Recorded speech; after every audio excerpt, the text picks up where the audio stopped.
What's good, guys? LM7 here, back again with our final review for the August wave. We're taking a look at the Imperial Remnant AT-AT with INT-4.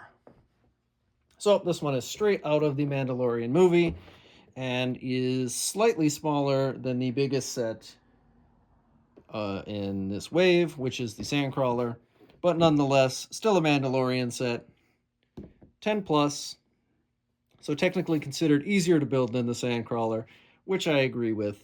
75,454 comes in at 1,453 pieces, which is quite a lot. Again, another set with a ton of pieces and size, and 7 minifigures to go along, which is a nice number. All right, so taking a look at the back of the box, you can see a little scene from the movie with our warlord friend running away from the INT-4 and taking a different look at our AT-AT, which I'm very glad is a new variant of the AT-AT. Just kind of spices that up a little bit. All right, so before we look at the build, here's our instruction booklet. A little smaller than the Sandcrawler because you can obviously do ×4 for the legs, which saves a whole bunch of book space. This time around, we have Grogu walking us along, which is a fun little switch up. All right, so 219 pages in, you finish your AT-AT. So I imagine it's a similar length build to the Sandcrawler if you account for the 4 legs that take a considerable amount of time to build, considering, it's an AT-AT. All right, so before we build her up, let's talk price. This one comes in at 160 US and 230 Canadian. And just like the Sandcrawler, I'm surprised to say, not terrible. Absolutely not terrible. So either they've been listening or these just happen to be gems in a rough patch, but this set's price is most likely justified. I'm going to say that ahead of time. But without further ado, before we can justify anything, let's build her up and then take a look.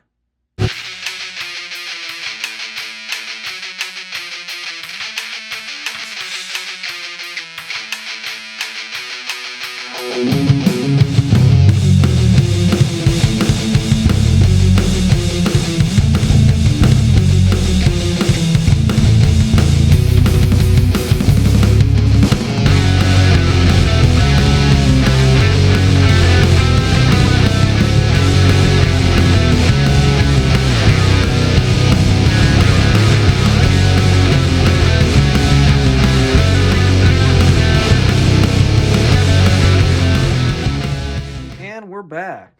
After a pretty hefty build, we have, in fact, a Remnant AT-AT and a whole bunch of other stuff. Okay. So, starting off, in every set, in this wave in particular, you get another Mando. This time he's back in his movie garb, as expected for the first scene in the movie. Same old, same old. If you've seen any other reviews or have any Mandalorian from the movie, they're about the same. And to no surprise, we also have Grogu. This time he is not suited up, obviously, because he didn't do that yet at this part in the movie, and is the same mold we've been looking at for the other part of this year. So, moving on to the new minifigures we have. So, we start off with our Remnant Overlord. I think he looks pretty cool. Good printing to replicate the fur coat he's wearing because they are on a cold planet. A little bit of back printing. Pretty decent expression. He actually has a double-sided head, which is nice. And just a standard pistol. Nice to get these random characters that we'll probably never see again. Obviously we don't because he dies. But maybe we'll see him in a prequel of something. You also get a AT-AT driver as expected, because we're in an AT-AT. Pretty standard design here. I think the helmet is slightly adjusted, but nothing too crazy as far as your AT-AT pilots go. They all have new heads, to represent different people nowadays. So, classic guy there. Then we have a newer snowtrooper with the headpiece that they use for the Galactic Marines. This time he doesn't have a backpack or a cape on. Just your classic snowtrooper, regular face. Nothing too fancy, but nice to get. And then the last minifigure, you get 2 Remnant snowtroopers, which are new molds, and I quite like them. It's just fun to get all the different variants and stuff like that.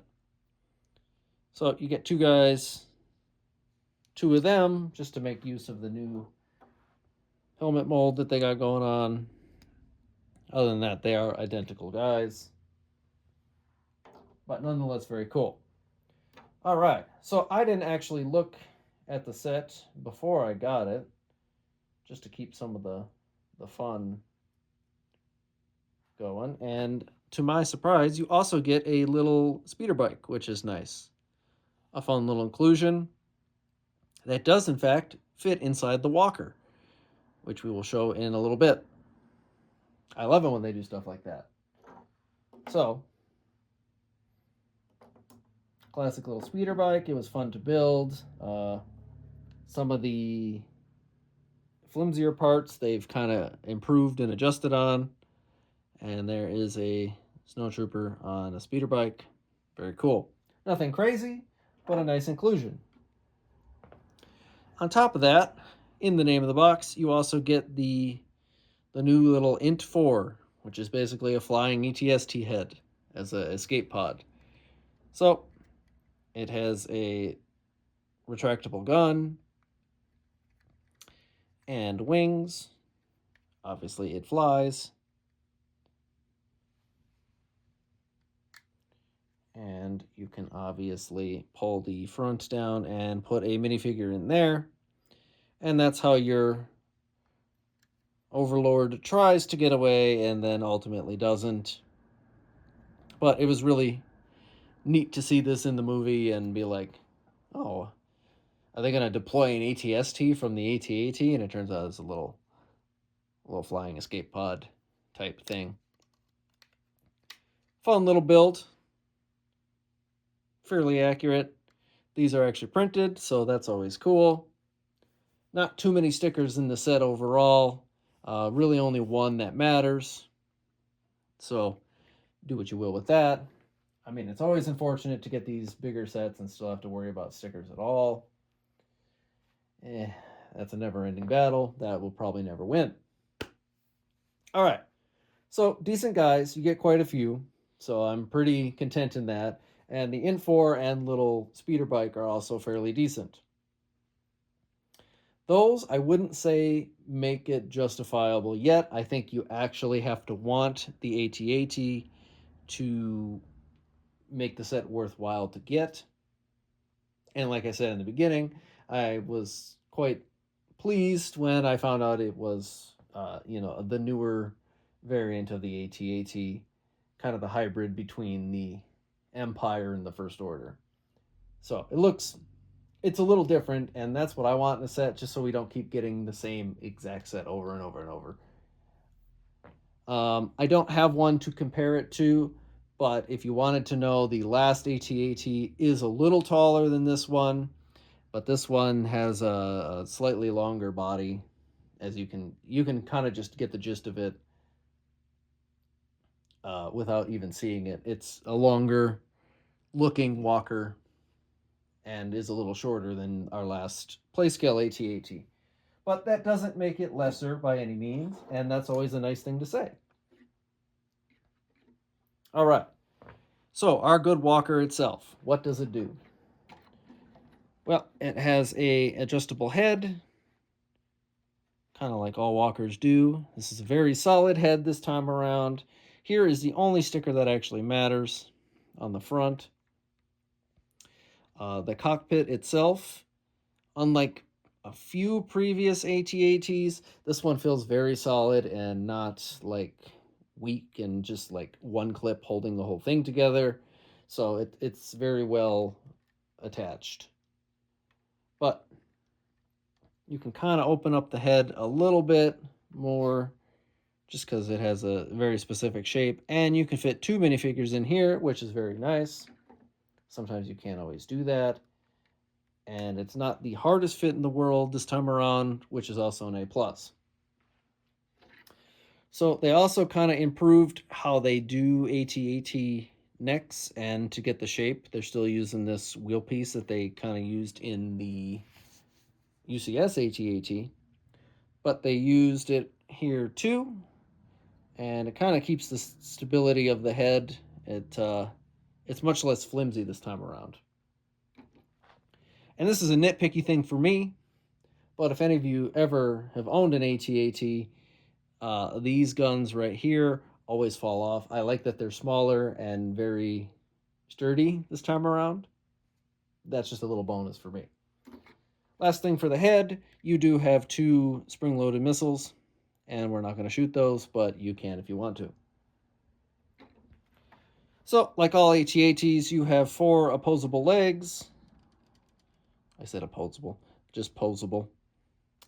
Here are your other stickers. You have 2 of these on each side and 1 of these on each side. Not super relevant, but if you can either keep them or not. They're not going to make or break the set. But like I was saying, you do have 4 legs. I like the new way we kind of did them. Very durable. Easily movable too, which is nice. And our new foot design, very sturdy. I actually enjoyed building it for once, even though it was a little tedious. Our little ankle hinge right here usually irritates me to build, but this time it was pretty cool, and I like how they changed it up a little bit. So overall, I like all the improvements that they've done between this one and the last one, even though the last one was still a great set. All right.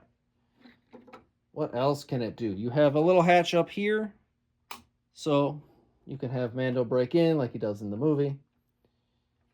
And you can also open up the body. Like most AT-ATs, this time though, it has a large panel and a wide area to open. So you can do it on both sides, of course. But this is so you can jettison your INT-4, which does just pop in here. It just sits on 2 studs.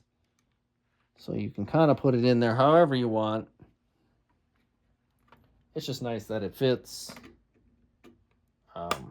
easily. So there you go. Pop it in. You still got room to put minifigures and all that fun stuff. So no shortage of room or anything. We're very happy with that. You can fit at least 4 minifigures on top of the little INT-4 you have, and you can put a guy in there. So quite a bit of room. And it closes nicely. On the back, if you open up this panel and this one, and you can widen these a little bit if you want, there is 2 little white studs there. That is how you connect your speeder bike. And I was like, really? We're just gonna sit that in there, and that's gonna be fine. And actually, once you close all the stuff, did I not do it right? Hang on. There we go. You just got to put it towards the end of the bike, and it kind of sits at an angle and fits in the back of the AT-AT, which is genius use of the space, in my opinion. I love that kind of stuff. And even with the thing open, you can barely see the bike. But the bike does sit there. And if the bike isn't there, you can put some minifigures in there too. So, what do we think about the AT-AT? Like I said, kind of from the beginning, thankfully another hit.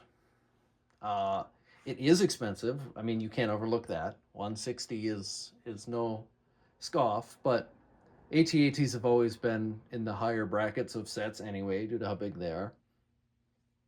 So if you want an AT-AT, then you already kind of know you're going to have to spend some money to get one.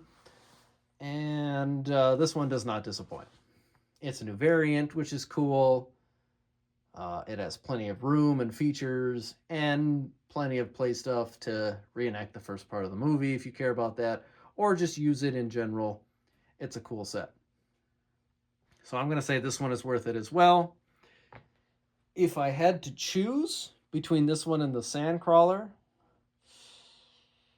if your budget didn't matter, I'd probably still say the AT-AT, but that's totally dependent on what kind of set you want to play with.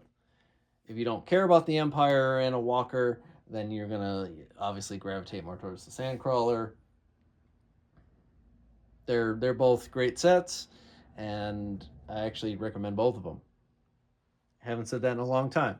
So yeah, even despite the price, I think this big boy is worth your buck. Let me know what you guys think, and I will see you guys later on in the year when we look at our final couple sets. So thanks for watching. See you guys next time.